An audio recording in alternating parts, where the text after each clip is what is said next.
Kecaman terhadap pernyataan Presiden Prancis Emmanuel Macron berujung pada seruan boikot terhadap produk-produk Prancis. Hal ini terjadi di berbagai negara mayoritas Muslim di dunia, termasuk Indonesia. Dan untuk membahasnya lebih lanjut, kita sudah terhubung dengan Tia Mariatul Kiptia, dosen Hubungan Internasional Universitas Bina Nusantara. Selamat malam Mbak Tia, apa kabar? Selamat malam, baik Mbak Fani. Ya, Mbak Tia, ini Presiden Prancis Emmanuel Macron mengeluarkan pernyataan yang dianggap menghina umat Islam dan agama Islam khususnya. Dan ini juga menuai kecaman dari berbagai negara mayoritas Islam, salah satunya adalah Indonesia. Ini menempatkan Prancis dalam posisi sulit, Mbak Tia. Apalagi saat ini Prancis juga sedang menghadapi gelombang kedua pandemi COVID-19. Dan bagaimana Anda melihat ini? Saya melihat ini dari berbagai perspektif ya, terutama dari kajian hubungan internasional. Saya menganalisis ini Mbak Fani ada 3, jadi tergantung dari perspektif mana kita lihat insiden ini. Kalau misalnya kita pertama melihat ini adalah perspektif dari geopolitik dan politik domestik, ini saya bagi 2. Yang pertama adalah kita mengetahui bahwa yang pertama kali announce atau mengumumkan untuk protes terhadap pernyataan Macron ini adalah Presiden Turki Erdogan, begitu ya. Nah, kita melihat dulu tuh bagaimana secara geopolitik kenapa Erdogan begitu keras menentang pernyataan Macron ini. Jadi saya melihat dari pernyataan Erdogan ini ada 2 hal.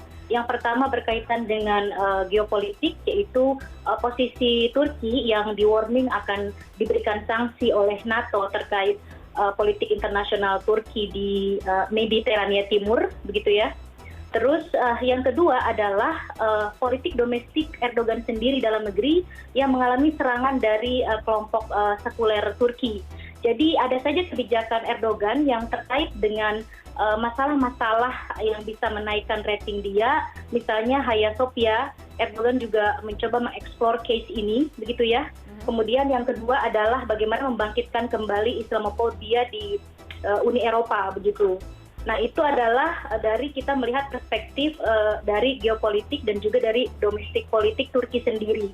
Makanya Erdogan keras mengumumkan tentang pernyataan Macron ini dan diikuti oleh beberapa negara yang mayoritas Muslim, termasuk Indonesia.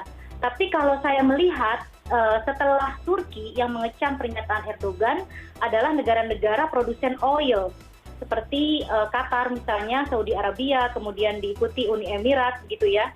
Saya melihat dari perspektif HI kembali lagi ya.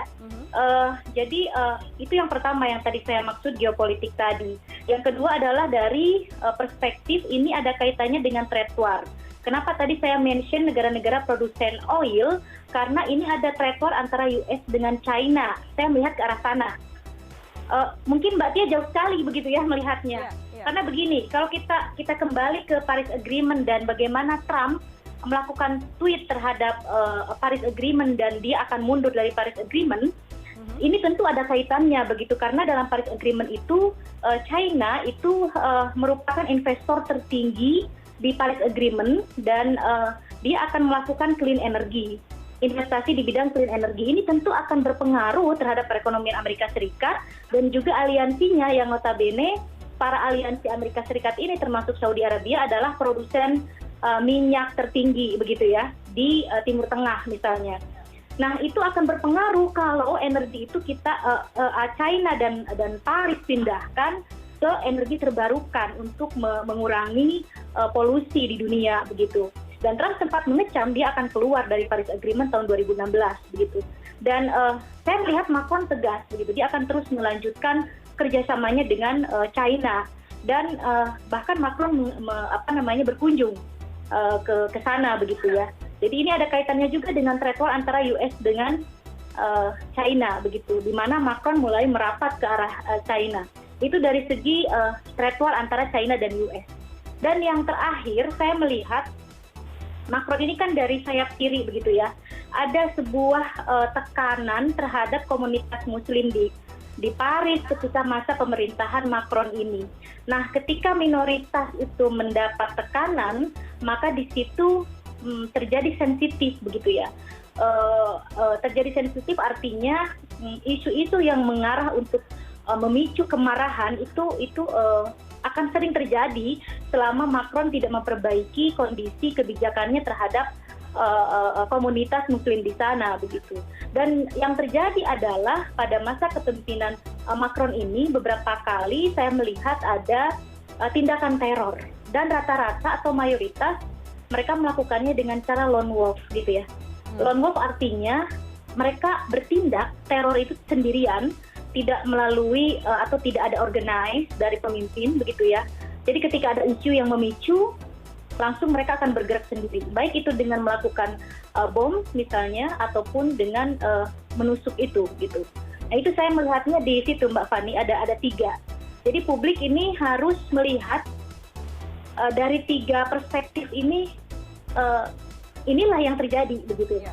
Inilah yang terjadi, terlepas itu juga artinya akan ada efek ke Indonesia gitu kan ya. Ya, baik. Mbak Tia, ini dari 3 perspektif yang Anda sebutkan, ini efeknya ke Indonesia ini seperti apa, Mbak? Saya melihat kalau efeknya ke Indonesia adalah pada poin populisme itu tadi, tekanan terhadap minoritas begitu, yang nomor 2 ya. Kan saya bilang tadi kalau yang nomor 1 itu adalah geopolitik yang berkaitan dengan Turki, memang ada clash dengan pihak Macron di Mediterania Timur, sehingga US juga warning Turki akan diberikan sanksi. Kemudian yang kedua, trade war, kita tidak ada masalah sebetulnya dengan hubungan US dengan China, perang dagangnya begitu ya. Tapi yang ketiga ini bisa memicu juga konflik yang ada di Indonesia. Karena kita juga di sini posisinya sama ya, populisme itu juga sudah terjadi di Indonesia. Artinya populisme ini banyak definisi Mbak sebetulnya. Jadi populisme ini bisa diartikan juga sebagai awalnya ya secara definisi populisme ini adalah kondisi penduduk pedesaan yang protes terhadap bentuk kapitalisme misalnya. Tapi belakangan populisme juga diartikan sebagai hal yang berkaitan dengan politik, di mana isu identitas atau etnis atau agama dipakai untuk kendaraan politik para politisi begitu.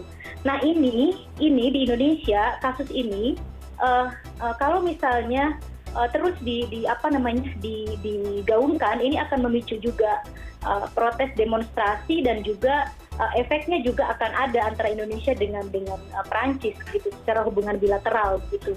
Tapi saya tidak melihat secara signifikan ya.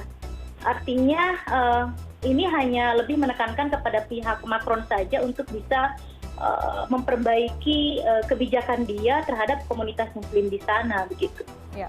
Nah, berbicara mengenai sih Mbak Fani ya, di sini juga artinya kita mayoritas kan ya. Ya. Jadi kita juga harus bisa menghargai yang minoritas di sini begitu. Iya.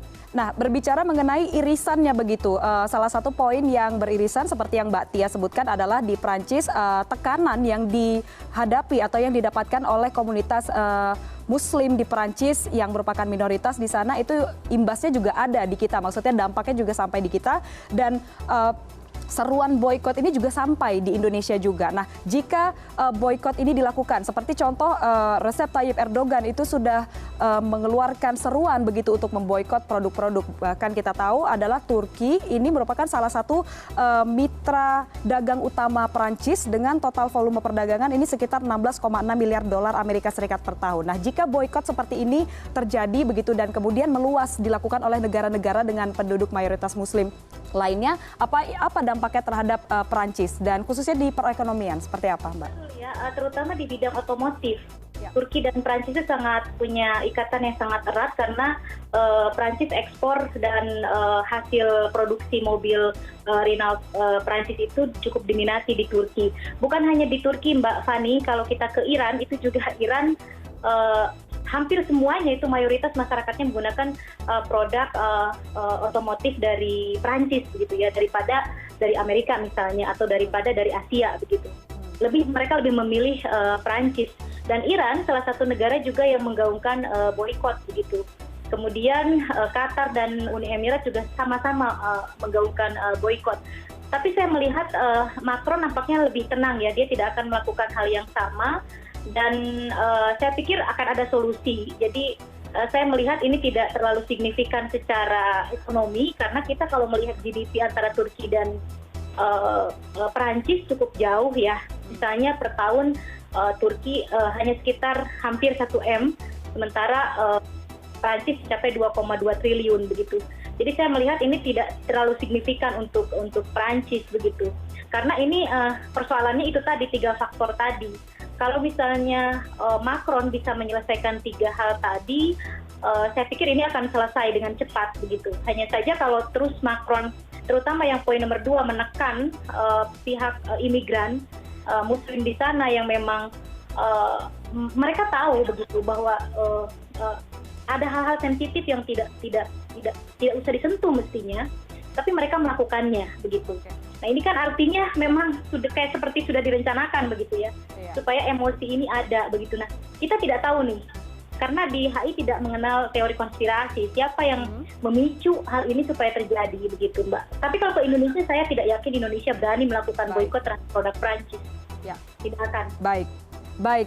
Terima kasih Ibu Tia Mariatul Kiptiah, dosen Hubungan Internasional Universitas Bina Nusantara sudah bergabung hari ini bersama kami di CNN Indonesia Connected.